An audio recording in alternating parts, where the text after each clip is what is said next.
So let's discuss about exchange of gases. First step breathing discuss किया हमने, then अभी हम कर रहे हैं एक्सचेंज ऑफ गैसेस.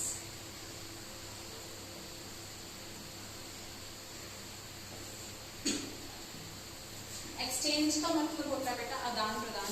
या एक चीज तुम, I will give you something and you give me something. Okay, like two of the students of a class, उनका काम नहीं पूरा, एक का बायो का नहीं पूरा, एक का केमिस्ट्री का नहीं पूरा. ठीक है, तो ओके, दोनों क्या कहेंगे, ओके मैं तुम्हें इसकी केमिस्ट्री की कॉपी दे देता हूँ, तुम मुझे बायो की दे दो for 1 day, so that I can complete my homework और समथिंग. राइट, तो वो क्या हो गया, आदान प्रदान करना, एक्सचेंज करना. ठीक है, लैंड करना सिंपल. ठीक है, तो वो हो गया एक्सचेंज ऑफ गैसेस. तो यहाँ पे that is exchange of notebooks, and here we are talking about exchange of gases. And exchange of gases, let me tell you, occurs at two sites.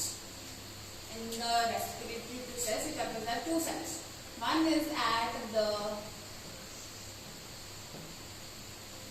alveolar level and another is at the tissue level. तो ये दो जगह पे जो है exchange possible हो पाता है. अब एक्सचेंज पॉसिबल होने के लिए क्या क्या चाहिए, पहले भी हमने डिस्कस किया था कि एक्सचेंज पॉसिबल होने के लिए जो है वो कंसंट्रेशन डिफरेंस चाहिए. कंसंट्रेशन डिफरेंस, या गैसेस के केस में हम लोग उसको कंसंट्रेशन ग्रेडियंट की जगह हम लोग उसको क्या मानते हैं, प्रेशर ग्रेडियंट कह सकते हैं. ठीक है, सो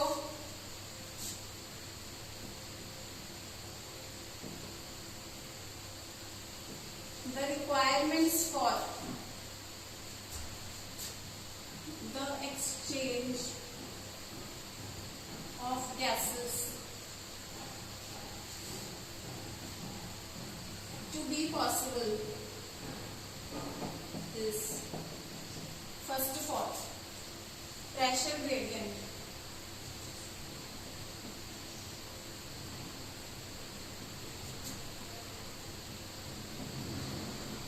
या कंसंट्रेशन ग्रेडियंट, जैसे भी आप इसको लिखना चाहो. ग्रेडियंट हाइट, यानी कि डिफरेंस. वाई डिफरेंस क्यों होना चाहिए proper, because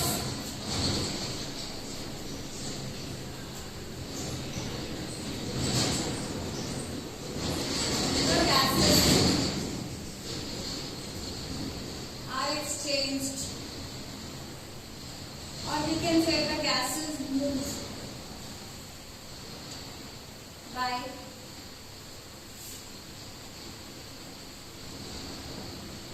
simple diffusion. Simple diffusion से है गैसेस मूव करती हैं. सिंपल डिफ्यूजन मैंने आपको बताया था क्या होता है. Simple diffusion moving along the concentration gradient, यानी कि जहां पे कंसंट्रेशन हाई है वहां से लो कंसंट्रेशन की तरफ जाना. सिंपल डिफ्यूजन क्या चीज है, movement of particles, solute particles, basically movement of particles from higher concentration to their lower concentration, from their higher concentration to their lower concentration, and it is a passive process. ये passive process होता है, यानी कि it doesn't involve energy. Obviously आपको ध्यान में होगा simple diffusion. Diffusion word ही हम वहाँ पे यूज करते हैं जहाँ पे कोई एनर्जी यूटिलाइज नहीं हो रही, चीजें मूव कर रही हैं अलोंग द कंसंट्रेशन ग्रेडियंट. और क्योंकि यहाँ पे गैसेस हैं तो हम लोग कहेंगे अलोंग द प्रेशर ग्रेडियंट. दूसरी चीज हम कह सकते हैं यहाँ पे solubility of the gases.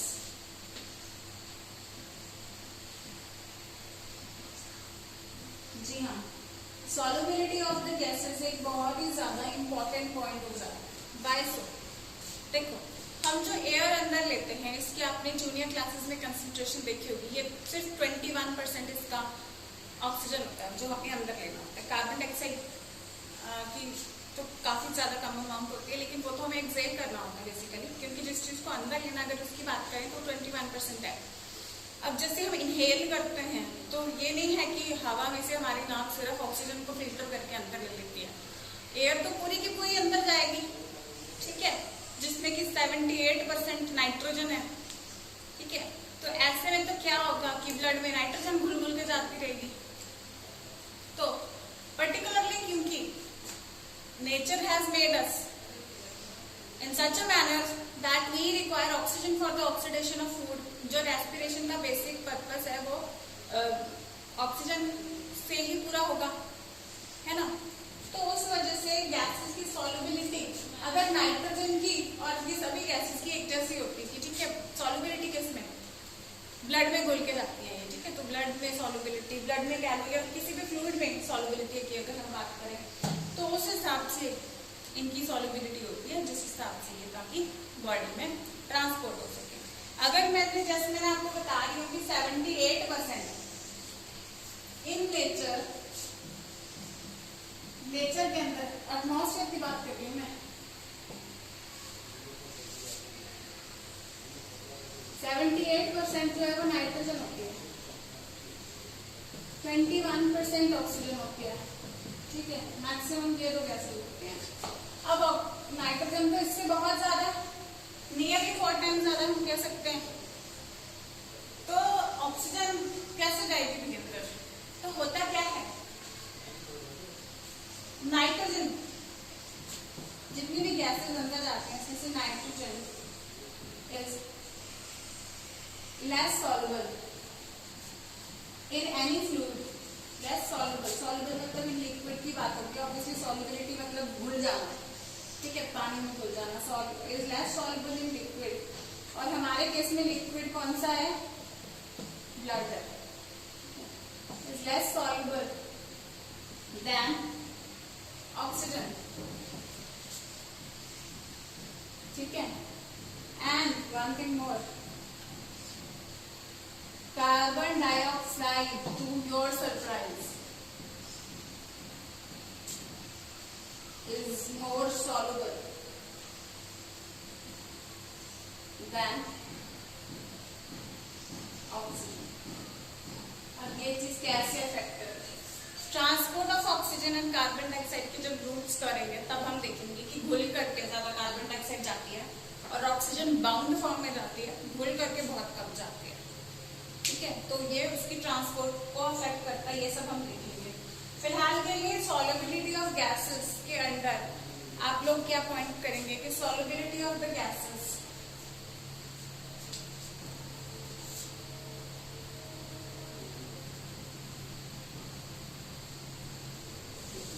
Nitrogen की कम होगी कार्बन डाइऑक्साइड से, यहाँ पे नाइट्रोजन की बहुत कम है देन ऑक्सीजन सॉल्युबिलिटी, ठीक है। और कार्बन डाइऑक्साइड की सबसे ज्यादा है, तो ये सीक्वेंस आ जाता है, नाइट्रोजन N2 लिखते हो ना,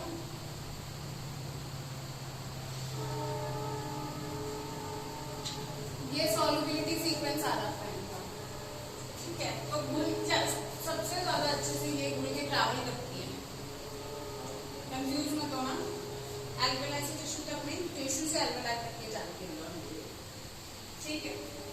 तो सॉल्युबिलिटी ऑफ द गैसेस एक बहुत बड़ा फैक्टर है। इसी वजह से जो एयर यानी नाइट्रोजन जो हवा में सबसे ज्यादा है वो हिंडर नहीं कर पाती है ऑक्सीजन और कार्बन डाइऑक्साइड के ट्रांसपोर्ट को। ट्रांसपोर्ट दोनों ने होना है, ऑक्सीजन ने भी होना है, कार्बन डाइऑक्साइड ने भी होना है। लेकिन अगर नाइट्रोजन इन दोनों से ज्यादा सॉल्युबल होती तो वो प्रेफरेबली घुल करके जा रही होती, क्योंकि उसका अमाउंट बहुत ज्यादा है नेचर में, जो हवा हम अंदर ले रहे हैं उसका अमाउंट बहुत ज्यादा है, तो वो पहले ब्लड में घुस जाती है, ठीक है। तो अब होता क्या है, जब इस नेटवर्क में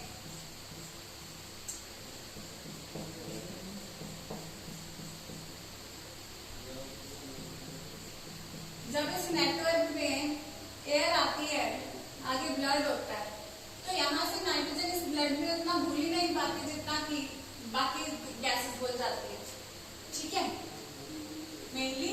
तो देखो यहाँ पे ये मत कंफ्यूज होना कि कार्बन डाइऑक्साइड की सॉल्युबिलिटी ज्यादा तो वो ज्यादा चली जाएगी। नेचर में कार्बन डाइऑक्साइड तो 0.3% के लिए बहुत ही ज्यादा कम, 0 पॉइंट समथिंग है ना, बहुत ही ज्यादा कम है, और रैदर ये 21% है। तो मेजॉरिटी ऑक्सीजन रिच एयर में आ जाती है। और मोर ओवर एटमॉस्फेयर के हिसाब से जो भी कार्बन डाइऑक्साइड इसमें है, एटमॉस्फेरिक एयर जो अंदर आ रही है, उससे ज्यादा कार्बन डाइऑक्साइड का कंसंट्रेशन ब्लड में होता है। सो कंसंट्रेशन डिफरेंस जो हमने पहले पॉइंट बात की कि कंसंट्रेशन ग्रेडियंट चाहिए, तो कंसंट्रेशन ग्रेडियंट इसका इस तरफ बनता है, ब्लड में ज्यादा होता है, ठीक है, इससे आएगी बहुत कम अमाउंट में आएगी। लेकिन कंसंट्रेशन ग्रेडियंट कैसे होगा, जितनी भी एयर यहाँ पे है उसमें कितना कार्बन डाइऑक्साइड है, बहुत थोड़ा, और यहाँ पे कार्बन डाइऑक्साइड ज्यादा हो गया as compare to this place. So carbon dioxide will move from blood to alveoli and not from alveoli to blood. क्योंकि transport of carbon dioxide will depend on the concentration of carbon dioxide and transport of oxygen will depend on the concentration of oxygen.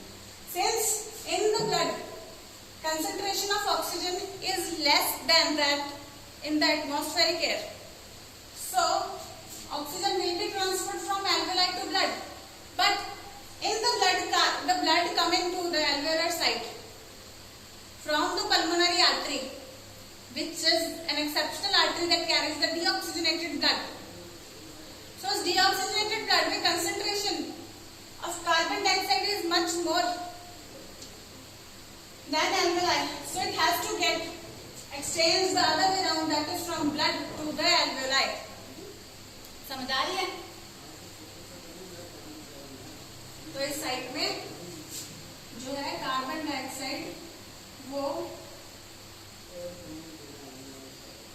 Blood से alveoli में चली जाती है। ये pathway हम कर चुके हैं, ऑक्सीजन एल्वेओलाई से ब्लड में चली जाती है, ठीक है। और कंसंट्रेशन क्यों ज्यादा है ये सब हम पहले डिस्कस कर चुके हैं, ठीक है। अब थर्ड पॉइंट जो जरूरी है, देखो हम बात कर रहे हैं कि कंसंट्रेशन ग्रेडियंट होना चाहिए, वो हो गया। देन सॉल्युबल है, इसीलिए नाइट्रोजन ज्यादा नहीं है क्योंकि वो लीस्ट सॉल्युबल है, और ये ट्रांसपोर्ट हो गई, ठीक है, तो सॉल्युबिलिटी। लेकिन वो भी मानते हैं, लेकिन यहाँ से एल्वेओलाई से ब्लड में जाने के लिए ये जो मेम्ब्रेन है जिसको इसने क्रॉस करना है, हम बात करते हैं जब भी डिफ्यूजन एक्सप्लेन करते हैं तब हम कहते हैं it move from higher concentration to lower concentration through what through the semi permeable membrane, यानी कि वो membrane which allows it to pass through. So the membrane thickness is the next point, इतनी पतली होनी चाहिए और परमिएबल होनी चाहिए ताकि उसको एयर क्रॉस कर सके।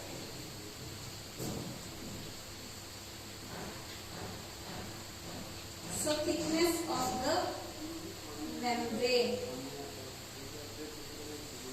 thickness of the membrane, thickness of the membrane जिसको इसने क्रॉस करना है। अब जिसको इसने क्रॉस करना है उसकी थिकनेस किस चीज से बनेगी, सीधा एल्वेओलर साइड पे अगर आके देखें, लास्ट में यहाँ पे एल्वेओलाई है और इसके आसपास होती है ब्लड वेसल्स। कौन सी वाली वेसल, कैपिलरी। मैं बताया जहां पे एक्सचेंज होता है वहां पे क्या हमेशा कैपिलरीज होती हैं। तो अगर हम थिकनेस ऑफ मेम्ब्रेन की बात कर रहे हैं तो कितनी मेम्ब्रेन्स को इसको क्रॉस करना होगा, ये एल्वेओलर मेम्ब्रेन, ये कैपिलरी मेम्ब्रेन और ये बीच का कुछ सब्सटेंस है ना। तो अगर हम थिकनेस की बात करें तो इस थिकनेस, इस मेम्ब्रेन को, ये जो मेम्ब्रेन है जिसको इसमें क्रॉस करना है, इसको हम बोलते हैं रेस्पिरेटरी मेम्ब्रेन। क्या बोलते हैं, रेस्पिरेटरी मेम्ब्रेन, क्योंकि वो मेनली रेस्पिरेशन में मदद कर रही है। या हम इसको डिफ्यूजन मेम्ब्रेन भी बोल सकते हैं,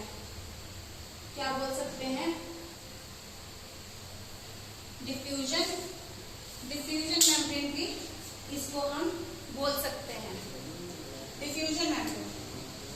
ठीक है, तो ये होती क्या एक्चुअली, ये एल्वियोलर मेम्ब्रेन है, लेकिन बनती किस से है? It is composed of 3 things. It is made up of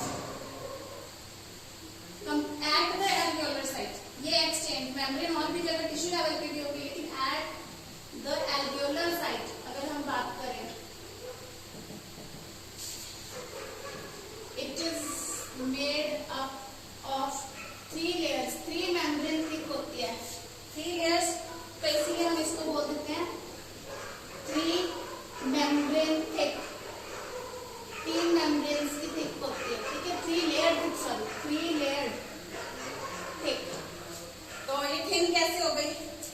बनती किस से? कौन सी 3 लेयर से? एक होती है एल्वियोलर मेम्ब्रेन। एल्वियोलर मेम्ब्रेन किसकी बनी होती है? Simple squamous epithelium. Simple squamous epithelium यहाँ पे बेसमेंट मेम्ब्रेन के ऊपर सिंपल स्क्वैमस एपिथेलियम, एक लेयर ये हो गई।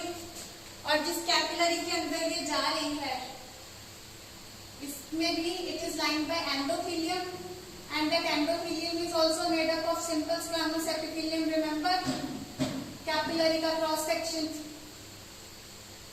it is made up of only endothelium, which is also simple squamous epithelium. I will remind you, simple squamous epithelium is nothing but a basement membrane, उसके ऊपर ये flattened cells, और ये यहाँ पे जहाँ पे भी एक्सचेंज होना हो किसी चीज का, वहां पे ये simple squamous epithelium होता है, ताकि इन स्पेसेस से एक्सचेंज हो सके। अगर cuboidal epithelium, cube shape cells या कॉलमनर एपिथेलियम वो थिक होगा, तो वहां से एक्सचेंज पॉसिबल नहीं हो पाएगा। जहां पे भी एक्सचेंज होना है वहां पे सिंपल स्क्वैमस एपिथेलियम होना चाहिए। ज्यादा डिटेल्स हम एपिथेलियम की टिश्यूज में करेंगे, लेकिन यहाँ पे बता रही हूँ आपको एल्वियोलर मेम्ब्रेन और कैपिलरी का, कैपिलरी द ब्लड वेसल जिसके अंदर वो जा रहा है, कैपिलरी का एंडोथेलियम। तो दोनों एक एक सेल की थिक हो गए दोनों। This is also single cell thick. Simple squamous पूरा 3 लेयर्ड है, ये simple squamous epithelium is 1 layer, ये हो गया, ठीक है, 1 सेल लेयर और 1 सेल थिक, ये हो गया। और इन दोनों के बीच में, इन दोनों को कनेक्ट करने वाला जो टिश्यू है, मैं इसको अलग कलर दे रही हूँ, दिस वन।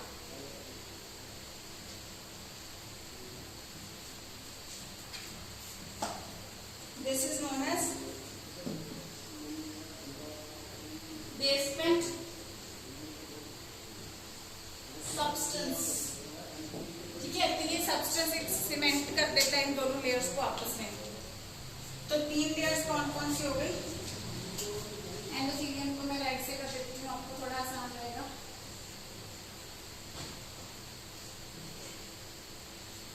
ठीक है, तो सबसे पहला लेयर हो गया alveolar membrane made up of simple squamous epithelium। Basement membrane नहीं है ये बेसमेंट सब्सटेंस है। बेसमेंट मेम्ब्रेन ये थी जिसके ऊपर सेल्स टिके होते हैं, ये बेसमेंट सब्सटेंस ग्रीन कलर का मैंने ड्रॉ किया।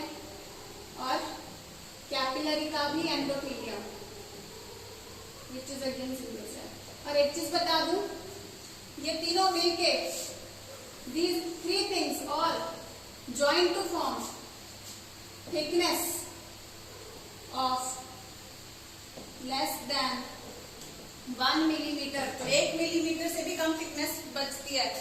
तो the thickness of the membrane जिसको इसमें क्रॉस करना है, that is less than 1 millimeter। So there is possibility of crossing of air nicely। तो यहाँ पे कंसंट्रेशन ग्रेडियंट भी बन पा रहा है, प्रेशर ग्रेडियंट, कंसंट्रेशन ग्रेडियंट भी बन पा रहा है, solubility of the gases suitable है, और thickness of the membrane 1 mm से कम है, हालांकि 3 लेयर्स की बनी हुई है। So this makes the respiratory membrane suitable for exchange of gases. Fine.